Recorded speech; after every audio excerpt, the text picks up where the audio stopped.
aura nak beraya tu dah ada dah. Jadi itu antara kejutan yang anda akan saksikan pada penghujung siaran Selamat Pagi Malaysia nanti. Nak tahu siapa? Kenalah tunggu. Siapa kan tetamu istimewa kita, kena tunggulah sehingga ke akhir rancangan Selamat Pagi Malaysia nanti untuk selebriti sempena Hari Raya. Ya, dan jangan lupa dalam masa yang sama kita nak ingat kepada anda untuk sama-sama saksikan telemovie Aku Ingin ke Syurga pada pukul 9 malam Isnin ini di TV2. Baik, pada waktu ini kita nak kongsikan lebih lanjut lagi semangat raya tadi. Lagu dah dengar kan? Betul. Nak raya senyap-senyap pula di rumah. Ingat senang-senang ke sebenarnya? Boleh ada ke tak sebenarnya? Itu yang kita nak tanya bersama dengan tetamu kita pada waktu ini. Okay, Mira, kita teruskan dengan tamu kita. Betul, tetamu yang sering kali bersama kita untuk kita mendapatkan pencerahan boleh ke tak kita senyap ubah suai rumah ni, iaitu Tuan Syazwan Muhammad Jafri yang merupakan Peguam Hartanah. Assalamualaikum. Waalaikumsalam. Ya, itu dia. Jadi kita nak bertanya dengan Cik Syazwan ni banyak ni soalan ni. Tetapi atas masa yang ringkas ni kita cuba sedaya upaya untuk muatkan semuanya. Ramai dah risau dah. Alamak, saya baru pasang wainscoting ke rumah, ubah suai rumah ke namanya kategori ni. Jadi nak tahu apa sebenarnya maksud ubah suai rumah? Okey. Pertamanya terima kasihlah kepada Selamat Pagi Malaysia kerana menjemput saya lagi sekali pada hari ini. Saya teruskan je dengan jawapan yang soalan tadi. Maksud ubah suai rumah. Sebenarnya dia very straightforward.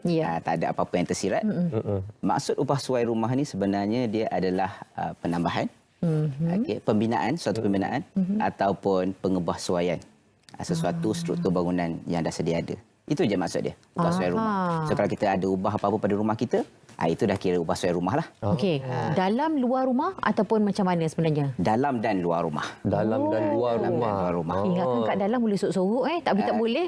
Kalau kita buat dalam sorok-sorok, nanti kita tengok apa akibat dia nanti. Okey, tapi ada yang beranggapan bila kita dah dapat kunci rumah ni, maksudnya rumah ini hak milik kita, kepunyaan kita. Tapi bila kita nak mengubah suai rumah ni, perlu ke kita nak dapatkan permit daripada pihak berkuasa tempatan ke dan sebagainya? Okey. Untuk merujuk kepada soalan tu, betul. Memang bila kita dapat kunci rumah, memang rumah tu hak milik kita. Tapi kita perlu ingat, apabila kita nak melakukan kerja-kerja pengubahsuaian ni, dia ada apa dia kata safety issues dia. Dia dekat sinilah sebenarnya isu permit tu diperlukan. Jadi saya suka nak refer kepada satu akta, Section 70 dalam kurungan 1, Akta Jalan, Parit dan Bangunan, ataupun pendek dia Akta 133, yang mana kita nanti boleh Google lah 133, yang mengatakan maksud ubah suai ni sebenarnya kalau dari segi undang-undang lah, dia adalah satu pembinaan ke atas tapak yang sedia ada. Dan Section 70 dalam kurungan 1 ni menyebut tiada orang boleh mengubah suai dia punya rumah tanpa mendapatkan kebenaran pihak berkuasa tempatan. Pihak berkuasa tempatan ni siapa? Majlis Pembandaran ataupun kalau dekat KL, Dewan Bandaraya Kuala Lumpur lah. Jadi walaupun itu rumah kita, undang-undang dah menetapkan kita tak boleh nak renovate rumah tanpa dapatkan kebenaran. Jadi kita perlu jelas tentang tu. Boleh saya tambah satu lagi tak? Boleh. Section 70 dalam kurungan 16. Undang-undang pun sebenarnya dah ada tetapkan. Tadi saya dah sebut maksud ringkas ubah suai rumah ni apa. Dalam undang-undang pun ada sebut sebenarnya. Section 70 dalam kurungan 16 atas 133 juga dia ada menyebut yang mengatakan ubah suai rumah ni adalah apabila kita membuat satu kerja ke atas struktur bangunan, tapak bangunan lah maksud saya, tapak bangunan, ataupun yang keduanya apabila kita melakukan pengubahsuaian, penambahan ke atas bangunan yang dah sedia ada. Dekat situ undang-undang dah nyatakan itu sebenarnya maksud ubah suai rumah. Baik. Jadi secara umumnya nak tahu juga sebab bila nak dekat raya ni selalunya akan buat yang kecil-kecil sahaja. Contohnya dia kata nak tukar grill contoh. Dan dia kata saya nak buat dinding tu macam lain macam sikit. Dan yang ketiganya bilik air saya nak tampal lebih sikit. Contoh. Yang itu adakah sebahagian daripada ubah suai yang perlu? Kalau ikutkan maksud meluas dia itu dikira sebagai ubah suai. Tetapi dalam erti undang-undang kita ada yang dinamakan sebagai ubah suai dan ubah suai kecil. Jadi saya bagi contoh-contoh lah antara ubah suai kecil ni, contoh macam kita nak cat dinding rumah, dalam rumah kan. Flooring, apa semua tu kan. Pada saya, jawapan selamat yang saya akan berikan, setiap kerja renovation kita perlukan permit. Tetapi untuk urusan renovation kecil, bagus untuk kita cek dengan kita punya pihak berkuasa tempatan, Majlis Pembandaran lah, sama ada kerja-kerja tersebut perlu permit ataupun tidak. Untuk lebih jelas. Untuk lebih jelas. Kita make sure je dulu whether kita punya renovation tu perlukan permit atau tak. Kalau tak perlu, tak apa. Kita selamat.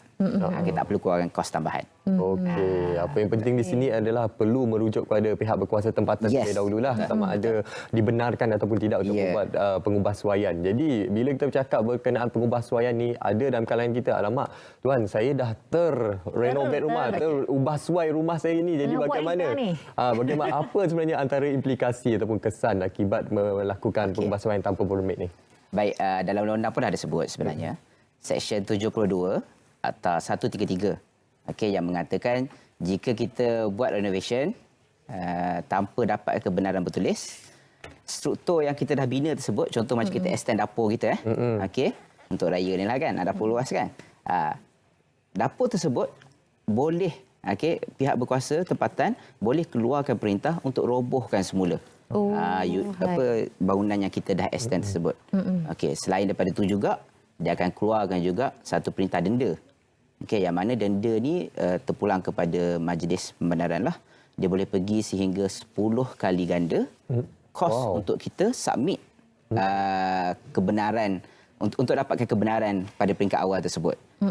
Jadi pada pendapat saya, janganlah buat kerja rugi, mohon je permit daripada awal-awal dan elak daripada menanggung kos-kos yang tak masuk akal seperti ini. Jadi contohlah kalau kita dah terrenovate kan, tanpa dapatkan permit, tak ada masalah. Kita boleh pergi ke Majlis Pembandaran, kita submit kita punya application, kita akan kena bayar denda sikit, tapi at least kita tak perlu nak robohkan balik bangunan yang kita dah buat tersebut. Baik. Kita, tuan rumah ataupun pihak kontraktor tu sepatutnya yang menguruskan semua tu? Okey. Sebenarnya, mendapatkan kelulusan ni, bagus untuk kita lantik seorang perunding sebenarnya. Kita panggil perunding lah. So, perunding ni boleh terdiri daripada arkitek yang kita upah, atau boleh terdiri daripada kontraktor tersebut. Okey. Ataupun kita sendiri boleh buat sebenarnya. Tapi pada saya sebagai orang biasa kan, kita mungkin tak ada kepakaran, tak ada pengetahuan untuk submit that kelulusan itu kepada Majlis Pembandaran. Jadi dalam isu ni, sama ada siapa yang perlu uruskan adalah yang kita panggil sebagai perunding. Baik. Untuk dapat kelulusan tersebut. Baik, itu lebih baik sebenarnya. Lepas tu tengah yang tengok sekarang ni tengah buat renovation, tengah buat buah suai, dia pun pandang kontraktor dia pandang dia. Raya dah nak dekat ni. Rumah dah nak siap dah. Rumah dah nak siap dah ni. Jangan ada orang sebelah laporkan pula lepas ni. Cakap pasal orang sebelah tu, boleh ke tak sebenarnya orang ketiga, contohnya seperti jiran melaporkan kepada pihak berkuasa tempatan berkenaan jiran ni buat pengubahsuaian sehingga mengganggu keselesaan, keselamatan mereka. Tuan. Baik. Itu pun antara $1 million question yang saya dapat daripada saya punya klien-klien lah. Okey.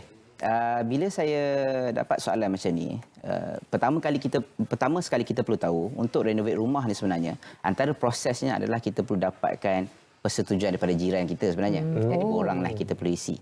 So sebagai jiran, contohlah kalau rumah sebelah renovate rumah kan, kita tak pernah dapat apa-apa borang pun untuk kita sign yang mengatakan kita setuju untuk renovation tersebut. Dan kebetulan pula renovation tersebut mengganggu kita. Sebagai jiran, kita ada hak untuk melaporkan renovation tersebut lah. Dan jika dia dapati bersalah, mungkin tak pernah apply permit ke apa, macam saya cakap tadi lah, Seksyen 72 atau 133 akan berkuat kuasa, yang mana mungkin dia akan disuruh jawapan pada soalan tadi itu bolehlah. Jadi sebagai jiran kita pun ada hak sebenarnya apabila rumah sebelah depan belakang ke renovate rumah kan, dan kita berasa tak selesa. Ya, tapi selalunya kebiasaannya kita tengok rutin lah kalau hidup berjiran ni kan. Orang sebelah dia bagi tahu, saya minggu depan nak mula buat renovation sikit kan. Jadi harap maklum lah. Kita pun yelah. Tapi bila tiba masanya, kita pula yang bersing telinga. Sabar je kan. Tapi dia tak nak panjangkan cerita kan. Sabar je lah mampu. Sabar je lah mampu. Biasalah tu kita hidup berjiran. Tapi pada saya sebenarnya bila kita bercakap isu renovate permit ni, dia lebih kepada isu keselamatan sebenarnya. Dan juga dia sebenarnya untuk memudahkan kita sebagai pemilik rumah. Contoh sebagai satu contoh saya ada beberapa kawan lah dalam agensi dalam bidang hartanah. Saya sebut namalah okey. Dia ni sebagai seorang agensi hartanah, Muhammad Syahidi dan Muslihin kawan saya lah, kawan rapat saya. Mereka ni menjual rumah. Okey. Bila mereka nak jual rumah daripada pemilik, pemilik minta harga sekian. Alasannya kerana mereka dah renovate rumah sekian. Contohlah bila nak jual rumah, mereka tak dapat nak jual pada harga yang diminta oleh pemilik kerana tiada official document daripada majlis, daripada pihak berkuasa yang mengatakan rumah tersebut dah direnovate. Jadi bila tiada dokumen tersebut, kita tak boleh nak request lah apa yang kita renovate tersebut, dan rumah tersebut akan maintain pada harga pasaran macam biasa. Jadi sebenarnya isu renovate permit ni dia bukan untuk menyusahkan kita, dia lebih untuk menguntungkan kita sebenarnya. Sebab kalau tak ada permit ni, dia tak mati dekat situ. Okey, kita selesai renovate rumah, dah siap kerja kita. In future nanti pun, contohlah kalau ada random check up daripada Majlis Pembandaran, kita akan susah.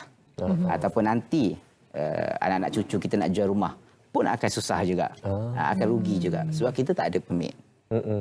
Jadi pada saya itulah, nak raya ni jangan renovate rumah seterusnya.